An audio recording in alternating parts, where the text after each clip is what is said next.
إن الحمد لله نحمده ونستعينه ونستغفره ونعوذ بالله من شرور أنفسنا من يهده الله فلا مضل له ومن يضلل فلا هادي له وأشهد أن لا إله إلا الله وحده لا شريك له أما بعد فإن خير الحديث كتاب الله وخير الهدي هدي محمد صلى الله عليه وسلم وشر الأمور محدثاتها وكل محدثة بدعة وكل بدعة ضلالة وكل ضلالة في النار فأعوذ بالله من الشيطان الرجيم بسم الله الرحمن الرحيم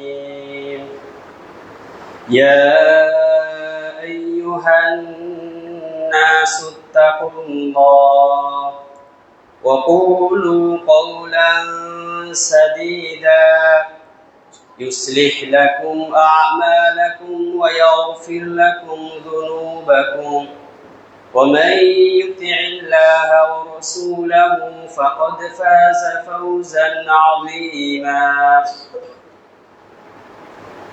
فأعوذ بالله من الشيطان الرجيم بسم الله الرحمن الرحيم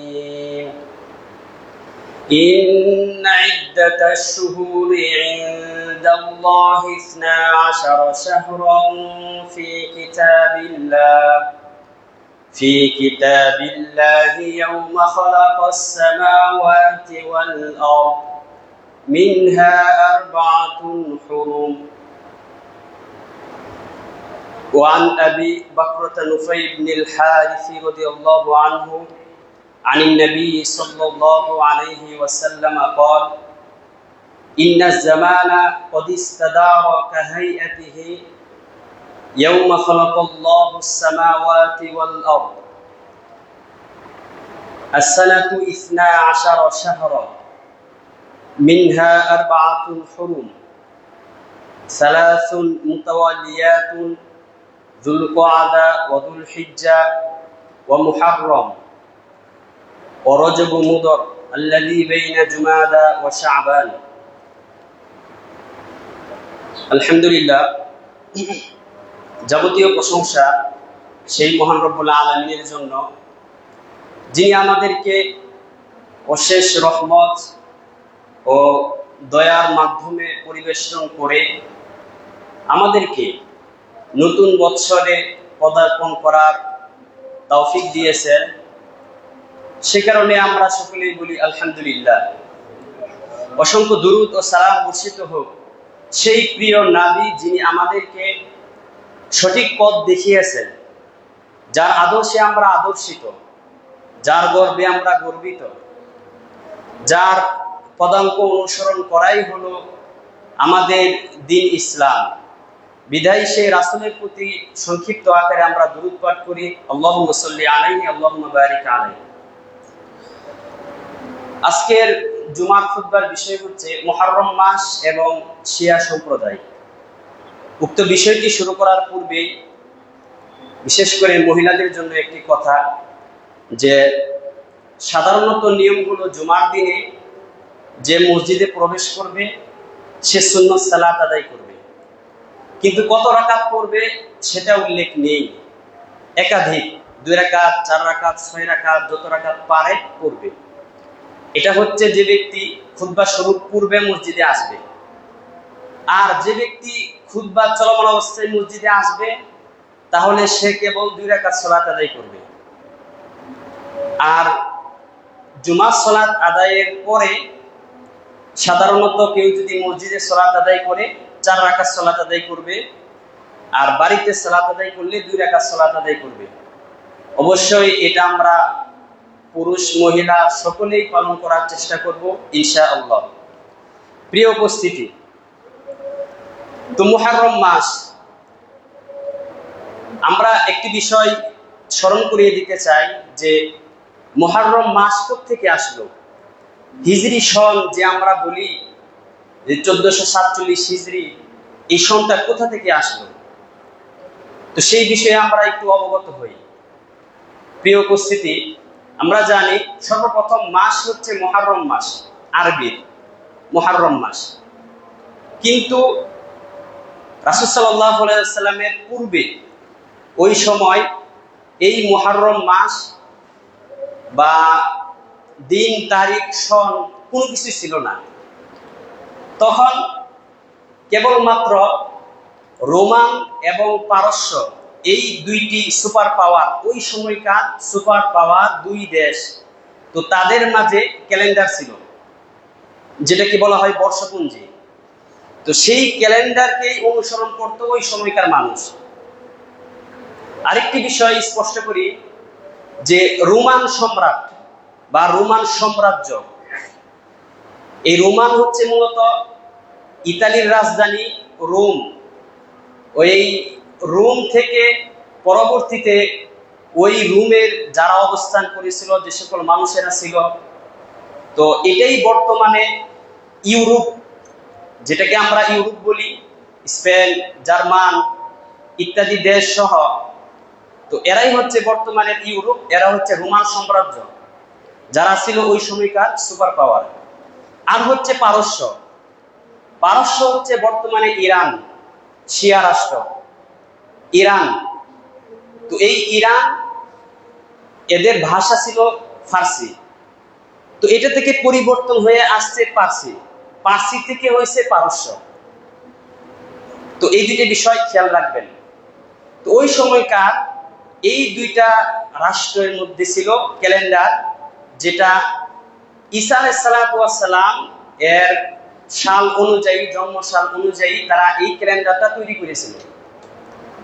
আবু মুসা আশআরী রাদিয়াল্লাহু তাআলা আনহু, উমর রাদিয়াল্লাহু তাআলা আনহু এর শাসনামলে তখন তিনি পত্র প্রেরণ করেন এবং বলেন যে আপনি যে রাষ্ট্রীয় ফরমানগুলি আমাদের কাছে প্রেরণ করেন, তখন সেগুলা এই কোন সন, কোন তারিখ, হিজরি এগুলা না থাকার কারণে প্রশাসনিকভাবে ঝামেলা হয়, খুব সমস্যার সম্মুখীন হতে হয়। বিধায় আমি মনে করি মুসলিমদের জন্য ক্যালেন্ডার বা বর্ষপঞ্জি তৈরি করা প্রয়োজন। তখন তিনি সাহাবাদেরকে নিয়ে পরামর্শ করেন। তখন কেউ বলেন রাসূলের জন্ম সাল থেকে শুরু করা হোক হিজরি সন, কেউ বলেন রাসূলের নবুয়ত থেকে, কেউ বলেন রাসূলের হিজরত থেকে। আর আলী রাদিয়াল্লাহু তাআলা আনহু রাসূলের হিজরত থেকে বর্ষপঞ্জি বা হিজরি সাল শুরু করার জন্য তাকিদ দিয়েছিলেন। তো উমর রাদিয়াল্লাহু তাআলা আনহু এটাকেই পছন্দ করেছেন। এবার বলেছেন যে কোন মাস থেকে শুরু করা হবে, অর্থাৎ সর্বপ্রথম কোন মাস বলা হবে, কারণ মাস হচ্ছে 12টি, তার মধ্যে হতে সর্বপ্রথম কোন মাসটা দেওয়া হবে। তখন কেউ আবার মত প্রকাশ করেন যে রবিউল আউয়াল মাসে দেওয়া হোক, কারণ এই মাসে রাসূল মক্কা থেকে মদিনায় হিজরত করে আসছিলেন। আবার কেউ বলেন যে রমজান মাসে দেওয়া হোক, কারণ রমজান মাসে এটা হচ্ছে কোরআন নাজিলের মাস। তো কতিপয় সাহাবায়ে কেরাম বলছেন যে মুহররম থেকে দেয়া হোক, অর্থাৎ বছরের সর্বপ্রথম আরবির মাসটা হোক মুহররম, কারণ এটা হচ্ছে জিলহজ মাসের পরের মাস। জিলহজ মাসে মানুষ হজ করার পর আর্থিকভাবে, শারীরিকভাবে পবিত্রতা অর্জন করে পবিত্র হয়ে মুসলিমরা নতুন বৎসরের নতুন মাসে পদার্পণ করবে, সে কারণে মুহররম মাসটাই দেয়া হোক। তখন এর উপর সকল সাহাবায়ে কেরাম ঐকমত্য পোষণ করেছেন। আল্লাহ তাআলা সূরা তাওবাতে উক্ত বিষয়টি বলেছেন যে নিশ্চয় ইন্না ইদ্দাতাশ শুহুরি ইনদাল্লাহি 12 শাহরা, আল্লাহ তাআলার নিকট মাস হচ্ছে 12টি। যেদিন আল্লাহ তাআলা আসমান জমি সৃষ্টি করেছেন ততদিন থেকেই। তো 12টির মধ্যে 3টি মাস হচ্ছে হারাম, মানে সম্মানিত মাস আল্লাহর নিকট, মুহররম, যুলকওয়াদা, যুলহিজ্জা, মুহররম। আর একটি মাস সেটা হচ্ছে রজব, যেটা মুজর গোত্রেরা খুব সম্মানিত মনে করত। তো এই হচ্ছে মুহররম মাস। রাসূল সাল্লাল্লাহু আলাইহি ওয়াসাল্লাম এর হাদিসের মধ্যে হতে রিয়াদুস সালিহিনে একটি হাদিস বর্ণিত হয়েছে, নিশ্চয়ই সময় যতদিন থেকে চলে আসতেছে বা চলমান আসমান জমি সৃষ্টি করার পর থেকে, তো মাস হচ্ছে 12টি, তার মধ্যে হতে 3টি মাস ধারাবাহিকভাবে যুলকাদা, যুলহিজ্জা, মুহররম, আরেকটি হচ্ছে রজব। তো এই বিষয়টা আল্লাহ তাআলা পবিত্র কোরআনে এভাবে ব্যক্ত করেছেন। এখন বর্তমান সময়ে আমরা যে ইংরেজি ক্যালেন্ডার যেটাতে ব্যবহারে আমরা অভ্যস্ত, তো মূলত এটা ইংরেজদের নয় বা এটা ইংরেজি ক্যালেন্ডার নয়, এটা মূলত হচ্ছে খ্রিস্টীয় ধর্ম বা খ্রিস্টীয় পূর্ব ঈসা আলাইহিস সালাতু ওয়াস সালাম এর ধর্মের লোকেরা অর্থাৎ খ্রিস্টানরা এটা মূলত তৈরি করেছিল। ঈসা আলাইহিস সালাতু ওয়াস সালাম মৃত্যু 1600 বছর পর এই ক্যালেন্ডারটা তৈরি করা হয়। এই ক্যালেন্ডারটা তৈরি করেছিল 1582 খ্রিস্টাব্দে অষ্টম পোপ গ্রেগরি, খ্রিস্টানদের একজন ছিলেন পণ্ডিত, সে তৈরি করে তারপর সে আবার সংস্কার করে ঈসা আলাইহিস সালাতু ওয়াস সালামের জন্ম সাল অনুযায়ী এই ক্যালেন্ডারটা আবার তৈরি করে, যেটাতে আমরা অভ্যস্ত। আল্লাহ তাআলা আমাদের মাফ করুন, আমরা অনুসরণ করব আরবি ক্যালেন্ডার, আমরা চাইবো আরবিটাই ব্যবহারের জন্য অভ্যস্ত হতে। তো প্রিয় উপস্থিতি, এই মুহররম মাস আসলেই যেটা আলোচিত বিষয় সেটা হচ্ছে মুহররম মাসের 9 এবং 10 তারিখ। বিশেষ করে আল্লাহ নবী সাল্লাল্লাহু আলাইহি ওয়াসাল্লাম মূলত এই মুহররম মাসকে সিয়াম রাখার জন্য বা আশুরা সিয়াম পালন করার জন্য বলেছেন। সেটার সাথে মূলত ইসিয়া অথবা হুসাইন রাদিয়াল্লাহু আনহু এর কারবালার কাহিনী এর সাথে কোনো সম্পৃক্ত নেই, বরং এটা হচ্ছে রাসূল সাল্লাল্লাহু আলাইহি ওয়াসাল্লাম যখন আসলেন তখন ফাওয়াজাদাল ইয়াহুদা ইয়াসুমুন, ইহুদিদেরকে পেলেন তারা সিয়াম রাখে। আল্লাহ নবী বললেন, মা হাযাল্লাযী ইয়াসুমুনা তাসুমুনাহু, তোমরা এটা কিসের সিয়াম রাখো? তখন তারা বলেছিল, এই দিন মুসা আলাইহিস সালামকে নাজাত দিয়েছিলেন ফেরাউনের কবল থেকে এবং ফেরাউনকে ধ্বংস করলেন বা ডুবিয়ে মারলেন, তো এই কারণেই তারা সিয়াম রাখে। তখন আল্লাহ নবী বলেছেন, নাহনু আহাক্কু ওয়া আউলা, আমরাই তো এর অধিক হকদার। এই কারণেই মূলত আমরা 9 তারিখ 10 তারিখ অথবা 10, 11 এই 2 দিন সিয়াম পালন করে থাকি।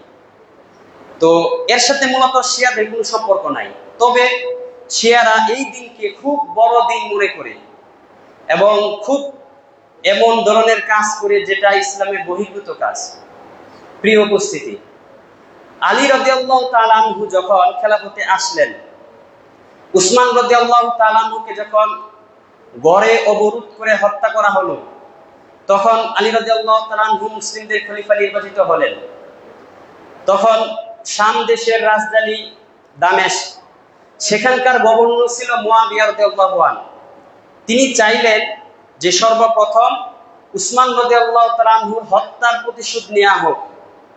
আর আলী রাদিয়াল্লাহু তাআলা আনহু বলছেন, এখন যেহেতু রাষ্ট্রের পরিস্থিতি নাজুক, তো সেক্ষেত্রে রাষ্ট্রের পরিস্থিতি যখন স্বাভাবিক হয়ে যায় তখন উসমান রাদিয়াল্লাহু তাআলা আনহু খুনিদেরকে খুঁজে বের করে শাস্তি নেওয়া হবে। এটা ছিল মুয়াবিয়া এবং আলী রাদিয়াল্লাহু তাআলা আনহুর ইজতিহাদ।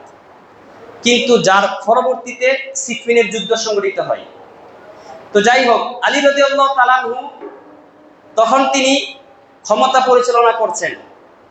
তো এইভাবে যখন বিশেষ করে 40 হিজরিতে আলী রাদিয়াল্লাহু তাআলা আনহু উনি ভাবলেন যে দারুল খিলাফা যেটা মদিনায় ছিল সেটাকে তিনি কুফায় নিয়ে যাবেন এবং কুফায় গিয়ে যাতে দাওয়াতি কাজ বা ইসলাম ধর্মের প্রচার প্রসার আরো ব্যাহত না হয়ে বরং অগ্রসর হয়, এটা তিনি চাচ্ছিলেন। এটা মূলত ছিল একটা পলিটিক্যাল টেকনিক ওনার। কিন্তু অন্যান্য সাহাবে কেরাম তাকে নিষেধ করেছিল যে কুফায় আপনি যাবেন না, কারণ কুফার জায়গাটি ভয়ঙ্কর, সেখানে জীবনের হুমকির মুহূর্তে রয়েছে অথবা জীবনের আশঙ্কা রয়েছে, কখন কি হয়ে যায় তা বলা যায় না। তারপরেও আলী রাদিয়াল্লাহু তাআলা আনহু তিনি চলে গেলেন কুফায়। সেখানে গিয়ে তিনি 4 বছর অবস্থান করেন। যখন মসজিদে সালাত আদায় করছিলেন, এই মুহূর্তে 14 জন সদস্য বিশিষ্ট আব্দুল্লাহ বিন সাবা ইহুদি মূলত সে মুসলমানদের মধ্যে প্রবেশ করে সে মূলত হচ্ছে মুনাফিক। শুধুমাত্র চেহারায় পোশাকে মুসলিমদের বেশ ধারণ করে মুসলিমদের মাঝে প্রবেশ করে সে 14 জন সদস্য বিশিষ্ট একটা দল গঠন করে। এদের উদ্দেশ্যই হচ্ছে যে ইসলামী খেলাফতের যারা খলিফা, যারা তার সহচর, তাদেরকে হত্যা করা। তখন আলী রাদিয়াল্লাহু তাআলা আনহুকে সেই কুফার মসজিদে এই কুচক্রী 14 জন বিশিষ্ট দল, তাদের মধ্য হতে ইবনু মুলজিম তাকে আলী রাদিয়াল্লাহু তাআলা আনহুকে হত্যা করেন। তখন এই সময়টা ছিল 40 হিজরি। তারপরেই আলী রাদিয়াল্লাহু তাআলা আনহুর বড় ছেলে হাসান রাদিয়াল্লাহু তাআলা আনহু তিনি খেলাফতের দায়িত্ব নেন। নেওয়ার পর তখন অসংখ্য মানুষ মদিনার তার হাতে বাইয়াত গ্রহণ করেন। কিন্তু ওইদিকে শামবাসী যারা ছিল মুয়াবিয়া রাদিয়াল্লাহু তাআলা আনহুর নিকট বাইয়াত নেন। তো এদিকে দুইটা পক্ষ হয়ে গেল, ওইদিকে শামবাসী, এদিকে মদিনাবাসী। আল্লাহর নবী একটি ভবিষ্যৎবাণী করেছিলেন, বুখারী মুসলিমে হাদিসটি বর্ণিত হয়েছে, ইন্নাবনি হাযা সাইয়্যিদ, নিশ্চয় আমার এই সন্তান অর্থাৎ হাসান রাদিয়াল্লাহু তাআলা আনহু তিনি হচ্ছেন মুসলিমদের নেতা। ওয়াসায়ুসলিহুল্লাহু বাইনা ফিআতাইনি আযীমাতাইনি মিনাল মুসলিমিন, আর আল্লাহ তাআলা হাসান রাদিয়াল্লাহু তাআলা আনহুর মাধ্যমে মুসলিমদের দুইটি বিরাট দলের মাঝে মীমাংসা করে দিবেন। সেই দলটি হচ্ছে এক মদিনাবাসী যারা হাসান রাদিয়াল্লাহু তাআলার নিকট বাইয়াত নিয়েছে, আর দ্বিতীয়ত হলো শামবাসী যারা মুয়াবিয়া রাদিয়াল্লাহু তাআলার নিকট বাইয়াত করেছিলেন। তখন হাসান রাদিয়াল্লাহু তাআলা আনহু তিনি বুঝতে পারলেন যে হয়তোবা ফিতনার আশঙ্কা রয়েছে। তখন তিনি নিজে থেকেই এই খেলাফতের বাইয়াত থেকে রুজু করে তিনি নিজে গিয়ে মুয়াবিয়া রাদিয়াল্লাহু তাআলার নিকট বাইয়াত নেন। তখন মুসলিমদের শাসক মুয়াবিয়া। এরপর মাত্র 6 মাস শাসন করার পর সেই আব্দুল্লাহ বিন সাবা বা সাবাই চক্র, সেই দলটি আবার হাসান রাদিয়াল্লাহু তাআলাকে হত্যা করার জন্য চেষ্টা করে। তখন তারা সুযোগ পেয়ে বিষ পানে তাকে হত্যা করে।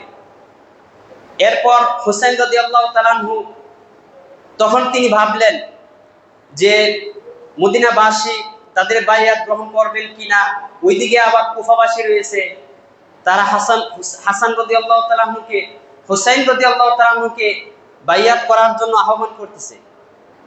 500 চিঠি প্রেরণ করছে তারা, এক এক করে প্রত্যেকটা গোত্র থেকে কুফাবাসী 500 চিঠি প্রেরণ করে, আপনি আমাদের মাঝে আসেন, আমরা আপনার কাছে বাইয়াত গ্রহণ করব।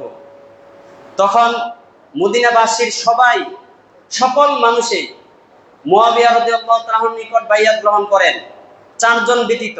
তার মধ্যে হুসাইন রাদিয়াল্লাহু তাআলা ছিলেন, তিনি বাইয়াত নেননি। তিনি ভাবলেন যে আমি যাই কুফাবাসীর নিকট, তাদের কাছে গিয়ে প্রায় 18 থেকে 20,000 মানুষ রয়েছে, তাদের বাইয়াত আমি নেই, তিনি এটা চেয়েছিলেন। কিন্তু যখন পর সময় অতিবাহিত হতে লাগলো, তখন হুসাইন রাদিয়াল্লাহু তাআলা আনহু মুসলিম বিন আকিল তার চাচাতো ভাইকে কুফাতে প্রেরণ করেন তার অবস্থা পর্যবেক্ষণ করার জন্য। তিনি 4000 সৈন্য নিয়ে সেখানে অবস্থান করেন। তারপর সেখানে প্রায় 18 থেকে 20,000 মানুষের বাইয়াত হুসাইন রাদিয়াল্লাহু তাআলা আনহুর নামে তিনি নেন। এরপর আবার মুসলিম বিন আকিল হুসাইন রাদিয়াল্লাহু তাআলার নিকট চিঠি পাঠান, তিনি বলেন আপনি কুফাতে আসতে পারেন, কোনো প্রকার সমস্যা হবে না ইনশাআল্লাহ। তারপরেও আব্দুল্লাহ ইবনে উমর, ইবনে আব্বাস, আবু সাঈদ খুদরি সহ হুসাইন রাদিয়াল্লাহু তাআলার পরিবারের অনেক মানুষ তাকে নিষেধ করেছে যে আপনি কুফাতে যাবেন না, কারণ কুফার মানুষ তারা হচ্ছে গাদ্দার। কুফার মানুষ, বসরার মানুষ বর্তমানে হচ্ছে ইরান শিয়া রাষ্ট্র, কুফার মানুষ বর্তমানে হচ্ছে ইরান এবং ইরাক, এই রাষ্ট্রগুলো হচ্ছে সেই সমকাল কুফা এবং বসরা। তখন বলেছেন যে আপনি যাবেন না, তারা আপনার পিতাকে হত্যা করেছে, তারা আপনার ভাইকে হত্যা করেছে, তারা উসমান রাদিয়াল্লাহু তাআলা আনহুকে হত্যা করেছে, আপনি কুফাতে যাবেন না, বারবার নিষেধাজ্ঞা করলেন। কিন্তু তারপরেও নিজের ইস্তিহাদকে প্রাধান্য দিয়ে হুসাইন রাদিয়াল্লাহু তাআলা আনহু কুফাতে গেলেন। তিনি তার পরিবারের 17 জন সদস্য সহ আরো 70 জনকে নিয়ে তিনি কুফাতে রওনা হলেন। প্রিয় উপস্থিতি, ওইদিকে মুয়াবিয়া রাদিয়াল্লাহু তাআলা আনহু 60 হিজরিতে মৃত্যুবরণ করেন। তখন সেই খেলাফতের দায়িত্ব চলে যায় তার ছেলে ইয়াজিদ বিন মুয়াবিয়ার হাতে। ইয়াজিদ বিন মুয়াবিয়া তখন তার কাছে সবাই বায়াত গ্রহণ করেন। তো ইয়াজিদ বিন মুয়াবিয়া যখন শুনতে পেলেন যে কুফার দিকে হুসাইন রাদিয়াল্লাহু তাআলা আনহু যাচ্ছে, তখন তিনি কুফার যে গভর্নর ছিল নুমান, তাকে পরিবর্তন করে উবাইদুল্লাহ বিন জিয়াদকে স্থানান্তর করেন। আর এই উবাইদুল্লাহ বিন জিয়াদ নরপশু, সে সেখানে গিয়ে সে সর্বপ্রথম মুসলিম বিন আকিলকে হত্যা করে। তার যে সহচর ছিল প্রায় 4000 সৈন্য, তাদেরকে ভয় দেখায় যে তোমাদের কোনো খরকুশ দেওয়া হবে না তোমরা যদি আমাদের দলে প্রবেশ না করো। তখন ওই সকল সৈন্য যারা ছিল একদিনের মধ্যে সবাই চলে গেল তাদের দলে। মুসলিম বিন আকিল একা হয়ে গেলেন। তখন তাকে ধরে হত্যা করা হয়। তখন হত্যার পূর্বে তিনি একটি চিঠি প্রেরণ করেন যে হুসাইন রাদিয়াল্লাহু তাআলা আনহুর নিকট একটি চিঠি পাঠান, আপনি কখনোই কুফার নিকট আসবেন না। তারা ওই সময় ওনাকে আবদ্ধ করে রেখেছিল। তখন বলেছে আমাকে তারা আবদ্ধ করেছে এবং তারা গাদ্দারি করেছে, আপনি কুফাতে যাবেন না। কিন্তু ওই সময় হুসাইন রাদিয়াল্লাহু তাআলা আনহু কুফার নিকটবর্তী চলে গেছিলেন। তো যাওয়ার পর তখন মুসলিম বিন আকিল তাকে হত্যা করার পর এই খবর যখন তার নিকট পৌঁছালো, হুসাইন রাদিয়াল্লাহু তাআলা আনহুর নিকট, তখন তিনি দুঃখ প্রকাশ করলেন। তখন তিনি চাইলেন যে কোনোভাবে যদি মদিনায় ফিরে আসা যায় কিনা। হঠাৎ ইয়াজিদ বিন মুয়াবিয়া তার পাঠানো উবাইদুল্লাহ বিন জিয়াদ গভর্নর তার সম্মুখীন হয় এবং হুসাইন রাদিয়াল্লাহু তাআলা আনহু তাকে বলে যে আমাকে 3টি যে কোনো একটি সুযোগ দেন। 1, যে আমি মদিনায় ফিরে যাই। 2, আমি কুফার নিকটবর্তী কোনো শহরে গিয়ে কাফেরদের সাথে যুদ্ধ করি। 3, আমি ইয়াজিদ বিন মুয়াবিয়ার সাথে সাক্ষাৎ করি এবং বোঝাপড়া করি। কিন্তু এই নরপশু কোনো একটা সুযোগ দেয়নি, তাকে আবদ্ধ করে রাখে। এবং তখনই সে অসহস্র সৈন্যবাহিনী নিয়ে সশস্ত্র অস্ত্র সজ্জিত হয়ে সে হুসাইন রাদিয়াল্লাহু তাআলা আনহুকে আক্রমণ করে এবং সর্বপ্রথম হুসাইন রাদিয়াল্লাহু তাআলা আনহুর কোলে থাকা দুগ্ধপুষ্য শিশু তাকে হত্যা করে। যখন একটা তীর এসে বিদ্ধ হয়, হুসাইন রাদিয়াল্লাহু তাআলা আনহু তখন বললেন, হে আল্লাহ, তুমি আমার মাঝে এবং ওই সম্প্রদায়ের মাঝে ফয়সালা করো যারা গাদ্দারি করেছে, যারা আমাকে দাওয়াত দিয়ে নিয়ে এসে তারা এখন হত্যা করতেছে মানুষকে, আমাকে সহ আমার সহচরদেরকে হত্যা করতেছে। অতঃপর হুসাইন রাদিয়াল্লাহু তাআলা আনহু যখন এভাবে দোয়া করার পর কিছুক্ষণ পরেই এই যে 3টি আবেদন যে করেছিলেন, 3টি আবেদন করার পর উবাইদুল্লাহ বিন জিয়াদ চাইছিল যে ইয়াজিদ বিন মুয়াবিয়ার কাছে পাঠিয়ে দেওয়া হোক তাকে। কিন্তু তার সহচর শিমার এবং সিনান, এই 2 নরপশু, তখন তারা চাইলো আপনি যদি হুসাইনকে ইয়াজিদ বিন মুয়াবিয়ার কাছে পাঠিয়ে দেন তাহলে আপনার পদোন্নতি হবে না, আপনার ক্ষমতা টিকে থাকবে না। আপনার ক্ষমতাকে টিকে রাখার জন্য, আপনার পদোন্নতির জন্য আপনি তাকে হত্যা করুন। এরপর শিমার এবং সিনান তারা উভয় মিলে বর্ষা ও 33টি তীরের আঘাতে হুসাইন রাদিয়াল্লাহু তাআলা আনহুকে হত্যা করে। প্রিয় উপস্থিতি, যখন এই খবর ইয়াজিদ বিন মুয়াবিয়ার কাছে পৌঁছায়, ইয়াজিদ বিন মুয়াবিয়া খুবই ব্যথিত হন। কারণ তিনি আদেশ করেননি, তিনি নির্দেশ দেননি হুসাইনকে হত্যা করার জন্য, বরং তিনি কেবল বলেছিলেন যে হুসাইন যাতে করে ইরাকে প্রবেশ না করতে পারে, শুধু বাধা প্রদান করার জন্য। তিনি নির্দেশ দেননি তাকে হত্যা করার জন্য, বলেছিলেন তাকে শুধু বাধা দেওয়ার জন্য।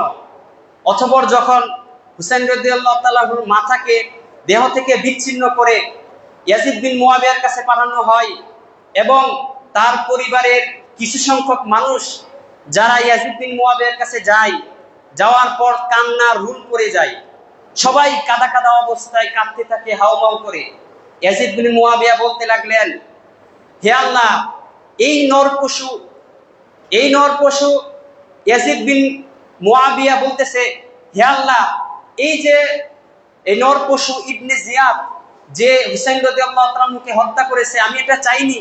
হে আল্লাহ, তুমি আমাকে মুক্ত করো। সে তো মুসলিমদের মাঝে আমাকে বিদ্বেষের কারণ হিসেবে বানিয়েছে, আমি আদেশ করিনি তাকে হত্যা করার জন্য। হে আল্লাহ, তুমি আমাকে রক্ষা করো, আমি এ থেকে মুক্ত। তিনি এভাবে দোয়া করতে লাগলেন। এরপর 2-3 দিন হুসাইন রাদিয়াল্লাহু তাআলা আনহুর সহচর যারা ছিলেন তারা অবস্থান করার পর তাদেরকে সাদর সম্ভাষণ করে মদিনায় ফেরত পাঠালেন। অতঃপর ইয়াজিদ বিন মুআবিয়া যখন এই অবস্থা তিনি দেখলেন, দেখার পর তখন তিনি বারবার এটা ভাবতে লাগলেন যে আমাকে তো পরবর্তী মানুষ বলবে যে আমার সময়ে এই ঘটনাটা ঘটেছে, সুতরাং আমিই দায়ী। আল্লাহ, তুমি আমাকে এ থেকে মুক্ত করো। তিনি এভাবে বারবার দোয়া করতে লাগলেন। ইয়াজিদ বিন মুআবিয়া মৃত্যুর পূর্ব মুহূর্তে তখনও তিনি বলছিলেন যে ইবনে জিয়াদ যেই কাজ করেছে, আল্লাহ, এই কাজ থেকে আমি মুক্ত। ইবনে জিয়াদ হুসাইনকে যে হত্যা করেছে, আমি এই কাজ থেকে মুক্ত। তিনি বারবার এই কথা বলতে লাগলেন। তিনি সাধারণ মুসলিম শাসক যেমন ছিলেন, তিনিও ওরকম শাসক ছিলেন। তবে সমস্যা হলো যে বর্তমানে আলিয়া মাদ্রাসা সহ বিভিন্ন স্কুল, কলেজ, ভার্সিটির বিভিন্ন কিতাবে ইতিহাস বিকৃত করে ইয়াজিদ বিন মুআবিয়াকে এত পরিমাণ দোষী বানানো হয়েছে যে তিনি কাফের ছাড়া আর কিছুই বলা যাবে না। যারা ওনাকে নিয়ে কথা বলবে সেও কাফের, এরকম অবস্থায় পরিণত হয়েছে। অথচ ইমাম আহমদ বিন হাম্বল, যিনি মুসনাদে আহমদের লেখক, তিনি বলেছেন যে ইয়াজিদ বিন মুআবিয়ার ক্ষেত্রে আমাদের বা আহলুস সুন্নাহ ওয়াল জামাতের আকীদা হলো লা ইউসাব্বু ওয়া লা ইউহমাদ। তাকে গালিও দেওয়া যাবে না, তার কোনো প্রশংসা করা যাবে না, বরং তার ক্ষেত্রে নিশ্চুপ থাকতে হবে। ইয়াজিদ বিন মুআবিয়া সম্পর্কে চুপ থাকতে হবে, এটি হচ্ছে আহলুস সুন্নাহ জামাতের আকীদা। কিন্তু সেই খ্রিস্টান লেখক পিকে হিস্ট্রি সহ আরো ইহুদি চক্র, অন্যান্য লেখক যারা এই সমস্ত কিতাবগুলিতে এমন ভাবে ইয়াজিদ বিন মুআবিয়ার সমালোচনা করেছে, এমন কথা বলেছে, মনে হচ্ছে যেন সে কাফের হয়ে গিয়েছে। তবে এটা ঠিক, ইয়াজিদ বিন মুআবিয়ার সময় যে ঘটনা ঘটেছে, প্রায় 72 জন হুসাইন রাদিয়াল্লাহু তাআলার সহচর, তাদের সকলকে হত্যা করা হয়েছে। ইয়াজিদ বিন মুআবিয়ার সময়ে মদিনায় আক্রমণ হয়েছে, হাররার যুদ্ধ নামে পরিচিত। ইয়াজিদ বিন মুআবিয়ার সময় মক্কার আক্রমণ হয়েছে। তবে প্রত্যেকটা ক্ষেত্রেই সে জড়িত আছে। তবে আহলুস সুন্নাহ জামাতের মত হচ্ছে, এবং আমরা যে আকীদা পোষণ করি, লা ইউসাব্বু ওয়া লা ইউহমাদ, এটাই পোষণ করতে হবে। ইতিহাস বিকৃত হয়ে গেছে, শেখ মুজিবুর রহমানের জীবনের ইতিহাস বিকৃত হয়ে গেছে। সুতরাং সেই কত আগেকার ইতিহাস, সেটা কিভাবে অক্ষত থাকে? প্রিয় উপস্থিতি, তাই আমরা সকলেই ইয়াজিদ বিন মুআবিয়া সহ এই যে ঘটনা, এটা হচ্ছে মূলত প্রকৃত ইতিহাস। আমরা এই মিথ্যা কিসসা কাহিনী ইত্যাদি থেকে বেঁচে থেকে আমরা চেষ্টা করব এই ইতিহাসকে বা আহলুস সুন্নাহ ওয়াল জামাত যে আকীদা পোষণ করে, পূর্ববর্তী সালফে সালিহিন যারা যে আকীদা পোষণ করে, সেই আকীদা পোষণ করার জন্য। প্রিয় উপস্থিতি, একটি প্রশ্ন, হুসাইন রাদিয়াল্লাহু তাআলা আনহুকে বর্তমান সময়ে এই যে 10 তারিখ ইহুদিরা, এই যে 10 তারিখ শিয়ারা, তারা যে ধরনের কর্মকাণ্ড করে, তারা যে এত পরিমাণ ভালোবাসা দেখায়, এর কারণ কি? তারা যে নিজেদের গালে আঘাত করে, বক্ষ বিদীর্ণ করে, তাদের নিজেদের রূহ দিয়ে শরীর আঘাত করে, তরবারি দিয়ে নিজেদের শরীরে আঘাত করে, অথচ আল্লাহর নবী সেটা বলেছেন, লাইসা মিন্না মান দারাবাল খুদুদ ওয়া শাক্কাল জিয়ুব, ওই ব্যক্তি আমাদের দলভুক্ত নয় যে ব্যক্তি তার গালে আঘাত করে, বক্ষ বিদীর্ণ করে, ওয়াদা বিদাওয়াল জাহিলিয়া, এবং জাহিল যুগের নিয়ম নীতির অনুসরণ করে। এই কাজগুলা হচ্ছে এই শিয়াদের সম্পূর্ণ ইসলাম বিরোধী কাজ। এই কাজগুলা তারা কেবলমাত্র হুসাইন রাদিয়াল্লাহু তাআলা আনহুকে সুখ পালন করার উদ্দেশ্যে এটা করে। এখন প্রশ্ন হলো যে হুসাইন রাদিয়াল্লাহু তাআলা আনহুকে কেন এত ভালোবাসা দেখায়? হাসান রাদিয়াল্লাহু তাআলা আনহুর জন্য কেন ভালোবাসা দেখায়নি? তিনি আহলুল বাইতের অন্তর্ভুক্ত ছিলেন, তিনি রাসূলের বংশধরের অন্তর্ভুক্ত ছিলেন। আলী রাদিয়াল্লাহু তাআলা আনহু রাসূলের চাচা ছিলেন, তার ক্ষেত্রেও তো এরকম ভালোবাসা দেখায়নি। উসমান রাদিয়াল্লাহু তাআলা আনহু তাদের ক্ষেত্রেও তো এরকম ভালোবাসা দেখায়নি। তো মূলত এই ভালোবাসার কারণ হচ্ছে উমর রাদিয়াল্লাহু তাআলা আনহুর সময়ে 636 খ্রিস্টাব্দে কাদেসিয়া নামক যুদ্ধ সংঘটিত হয় পারস্যদের সাথে, বর্তমানে যে ইরান, তাদের সাথে। ওই সময় তারা ছিল অগ্নিপূজক, তাদের সাথে যুদ্ধ সংঘটিত হয় কাদেসিয়ার যুদ্ধ। ওই সময় মুসলিমদের সেনাপতি ছিলেন সাদ বিন আবি ওয়াক্কাস। আর ওই শিয়াদের বা শিয়ারা যেই পারস্যকে নিয়ে গর্ব করে এবং পারস্যের যারা সেনাপতি ছিলেন তাদেরকে নিয়ে এখন পর্যন্ত গর্ব করে, সেই সেনাপতির নাম হচ্ছে মহাবীর রুস্তম। এর নাম আমরা অনেক পড়েছি, কিতাবাদিতে অনেক পড়েছি, কিন্তু সে মুসলিম না। সে মুসলিমদের বিপক্ষে অবস্থান করে মুসলিমদেরকে হত্যা করার জন্য সেই পারস্যের সেনাপতি ছিল বীর রুস্তম। এখন পর্যন্ত শিয়ারা সেই পারস্য সম্রাটের যেই ওই সময় সুপার পাওয়ার ছিল এটাকে নিয়ে তারা গর্ব করে। এখন পর্যন্ত তারা সেই মহাবীর রুস্তমের যেই শৌর্য বীর্যকে নিয়ে জিহাদ করেছিলেন, তাদের নামে যুদ্ধ করেছিলেন, মুসলিমদের বিপক্ষে লড়াই করেছিলেন, এটাকে তারা এখনো গর্ব করে। এখনো তারা চায় এই পুরো পৃথিবীকে শাসন করার জন্য, এখনো তারা চায় সেই সুপার পাওয়ার অর্জন করার জন্য। তো সাদ বিন আবি ওয়াক্কাস মহাবীর রুস্তমের বিরুদ্ধে অবস্থান করেন 636 খ্রিস্টাব্দে। তখন সেই লড়াইয়ে মুসলিমরা বিজয় অর্জন করেন। তখন সেই পারস্য সম্রাট মুসলিমদের দখলে চলে আসে।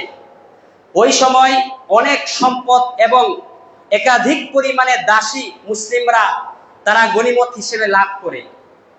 তখন পারস্যের যে সম্রাট, ওই সম্রাটের একমাত্র রাজকন্যা, সেও ওই দাসীদের অন্তর্ভুক্ত হয়ে মুসলিমদের গনিমতের মালের মধ্যে অন্তর্ভুক্ত হয়। তখন হুসাইন রাদিয়াল্লাহু তাআলা আনহুর সাথে ওই পারস্যের রাজকন্যার বিবাহ হয় এবং হুসাইন রাদিয়াল্লাহু তাআলা আনহুর ওই কন্যা থেকে যে সকল সন্তান লাভ করে, আলী আল আকবর, জৈনুল আবেদিন সহ যে সকল সন্তান লাভ করে, এই সকল সন্তানদেরকে তারা বর্তমানে যে শিয়াদের ইমাম রয়েছে, 12টি ইমাম রয়েছে, 12 জন ইমাম রয়েছে, তো এই ইমামের অন্তর্ভুক্ত তারা এই সন্তানদেরকে করেছে। মূলত হচ্ছে ইসলামের ভালোবাসার জন্য নয়, রাসূলকে ভালোবাসার জন্য নয়। তারা কেবল তাদের যে নায়ক ছিল পারস্যের সম্রাট, ওই পারস্যের সম্রাটের যে কন্যাকে বিবাহ করেছে হুসাইন রাদিয়াল্লাহু তাআলা আনহু, এই কারণে হুসাইন রাদিয়াল্লাহু তাআলা আনহুকে তারা এখন পর্যন্ত এত পরিমাণে ভালোবাসে। সেই যুগ যুগ ধরে তারা এই কর্মকাণ্ডগুলা করে আসছে, এত পরিমাণে তারা ভালোবাসা দেখায় কেবলমাত্র ওই কন্যাকে বিবাহ করার কারণে। প্রিয় উপস্থিতি, এই যে শিয়া সম্প্রদায়, এরা খুব জঘন্যতম সম্প্রদায়, এরা খুব বাজে এবং ইসলামের একটি বিরোধী সম্প্রদায়, যারা বর্তমানে আপনি লক্ষ্য করবেন যে উপর দিক থেকে তারা মুসলিমদের মতো সকল কাজকর্ম করে। অনেক আবেগী মুসলমান রয়েছে, তারা বলে যে আকীদা যাই হোক না কেন, শিয়া হোক না কেন, তারপরেও তো সে ইসরায়েলকে আক্রমণ করেছে, তারপরেও তো সে ফিলিস্তিনের বিপক্ষে হয়ে ইসরায়েলকে আক্রমণ করেছে। অনেক আবেগী মুসলমান এটা বলে থাকে। কিন্তু এই শিয়া সর্বপ্রথম এই শিয়ারা এই কোরআনের ভুল ধরে। তারা বলে যে এই কোরআন বিকৃত, এই কোরআন সঠিক নয়, এখন পর্যন্ত তারা এই আকীদা পোষণ করে। দ্বিতীয়ত হচ্ছে উমর রাদিয়াল্লাহু তাআলা আনহু, আবু বকর রাদিয়াল্লাহু তাআলা আনহু, এই দুজনকে তারা স্পষ্টভাবে কাফের বলে, নাউজুবিল্লাহ। এবং তারা বলে যে ব্যক্তি এই দুজনকে ভালোবাসবে তারাও কাফের। সম্মানিত উপস্থিতি, সেই উমর রাদিয়াল্লাহু তাআলা আনহুর যুগে যখন কাদেসিয়া যুদ্ধে যেই মুসলিমদের এই সেনাপতি সাদ বিন আবি ওয়াক্কাস যেই যুদ্ধে লড়াই করেছিলেন এবং জয় হয়েছিলেন, এই কারণে মূলত শিয়াদের উমর রাদিয়াল্লাহু তাআলা আনহুর প্রতি রাগ, এত বিদ্বেষ। আবু বকর রাদিয়াল্লাহু তাআলা আনহু যখন প্রথম খলিফা হলেন, তখন শিয়ারা বলতেছিল রাসূল তো মিথ্যাবাদী, রাসূল তো গাদ্দারি করেছে, জিবরাইল আলাইহিস সালাতু ওয়াস সালাম গাদ্দারি করেছে। কারণ জিবরাইলকে আল্লাহ তাআলা বলেছিলেন যে ওহী যাতে করে আলী রাদিয়াল্লাহু তাআলার নিকট নিয়ে যায়, রাসূলের নিকট যাতে রিসালাত বা ওহী না নিয়ে যায়। তারা এই বিশ্বাস এখনো পোষণ করে। তারা মনে করে রাসূল যে রাসূল নয় এবং তার যে সাহাবা, কোন সাহাবাকেই তারা ভালো চোখে দেখে না, সবাইকে তারা হিংসা বিদ্বেষ কাফের হিসেবে তারা এখনো পর্যন্ত ফতোয়া দেয়। সম্মানিত উপস্থিতি, আয়েশা রাদিয়াল্লাহু তাআলা আনহাকে শিয়ারা বলে জিনাকারিনী, নাউজুবিল্লাহ। আয়েশা রাদিয়াল্লাহু তাআলা আনহা উম্মু সিদ্দিকা, উম্মুল মুমিনিন আয়েশা রাদিয়াল্লাহু তাআলা আনহাকে বলে জিনাকারিনী, এখনো তারা সেটা বলে বেড়ায়। শিয়ারা বলে এই পৃথিবীর সকল মাটি নাপাক হয়ে গিয়েছে, কোনো জায়গায় সিজদা করার মতো জায়গা নাই। এই জন্য আপনি লক্ষ্য করবেন, তারা যখন সালাত আদায় করে তাদের সাথে একটি মাটির টুকরা থাকে, এটাতে তারা সালাত আদায় করে। তারা মনে করে এই মাটিটাই কেবলমাত্র পবিত্র, আর কোনো মাটি পবিত্র নয়, পৃথিবীর সকল মাটি নাপাক হয়ে গিয়েছে, নাউজুবিল্লাহ। তারা মনে করে হুসাইন রাদিয়াল্লাহু তাআলা আনহুর কবরে যে জিয়ারত করবে সে হজ করার সমপরিমাণ সওয়াব পাবে। তারা মনে করে হুসাইন রাদিয়াল্লাহু তাআলার নিকট, কবরের নিকট যে ব্যক্তি দাঁড়াবে তার এত পরিমাণ সওয়াব হবে, পূর্বের সকল গুনাহ তার ক্ষমা হয়ে যাবে। তারা মনে করে হুসাইন রাদিয়াল্লাহু তাআলা আনহুর পরিবারকে যারা ভালোবাসবে না তারা হচ্ছে কাফের। যারা হুসাইন রাদিয়াল্লাহু তাআলা আনহুর ব্যাপারে এত বাড়াবাড়ি করে, যারা নিজেদেরকে শিয়া অথবা নিজেদেরকে রাফিজি বলে দাবি করে, তারা এই ধরনের কথাবার্তা, এই ধরনের আকীদা তারা পোষণ করে, নাউজুবিল্লাহ। সম্মানিত উপস্থিতি, আলী রাদিয়াল্লাহু তাআলা আনহুকে যখন কুফার দিকে রওনা হলেন, তখন প্রতিমধ্যে মুয়াবিয়া রাদিয়াল্লাহু তাআলা আনহুর নিকট সাক্ষাৎ হয়। সাক্ষাৎ হওয়ার পর তখন আলী রাদিয়াল্লাহু তাআলা আনহু দুইটি দলে বিভক্ত হয়ে যায়। এক হচ্ছে যারা বলে নাহনু শিয়াতু আলী, আমরা হচ্ছি আলী রাদিয়াল্লাহু তাআলা আনহুর একমাত্র সহচর। আরেকটি দল হচ্ছে খারিজি। এই দুইটি দল তখনই বিভক্ত হয় এবং তখনই কেবলমাত্র মুসলিমদের মাঝে এই সকল এই দলে বিভক্ত হয়। উপদল সহ আরো বিভিন্ন দল ওই সময় থেকেই শুরু হয়।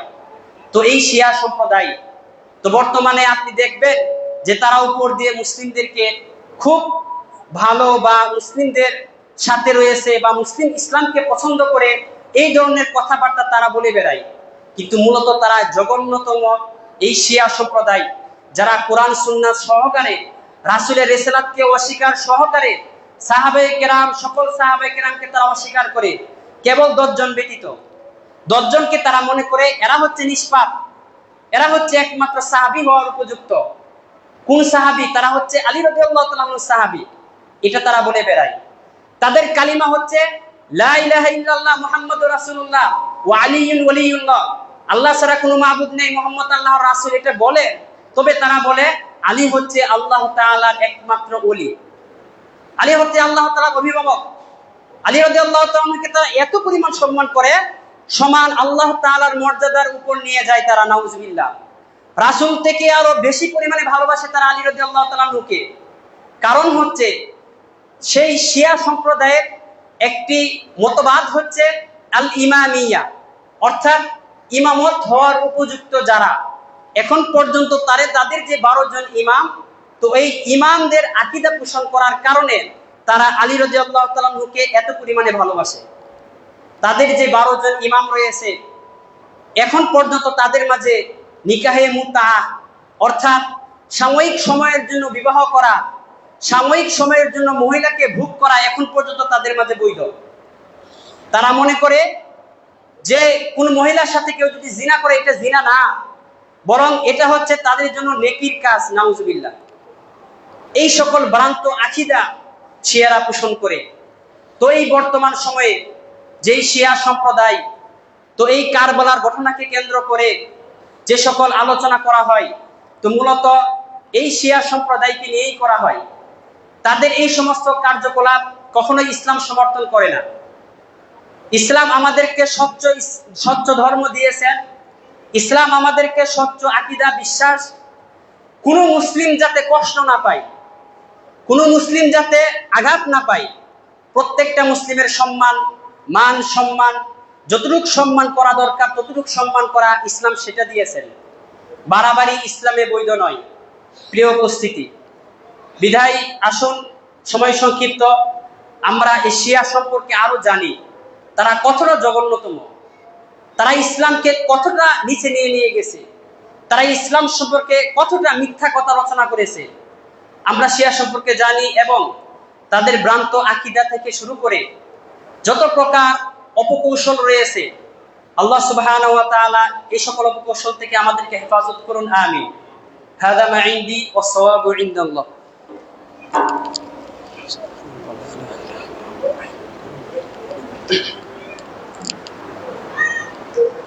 আলহামদুলিল্লাহ ওয়াহদা ওয়াসসালাতু ওয়াসসালামু আলা মান লা নাবিয়্যা বা'দা আম্মা বা'দ।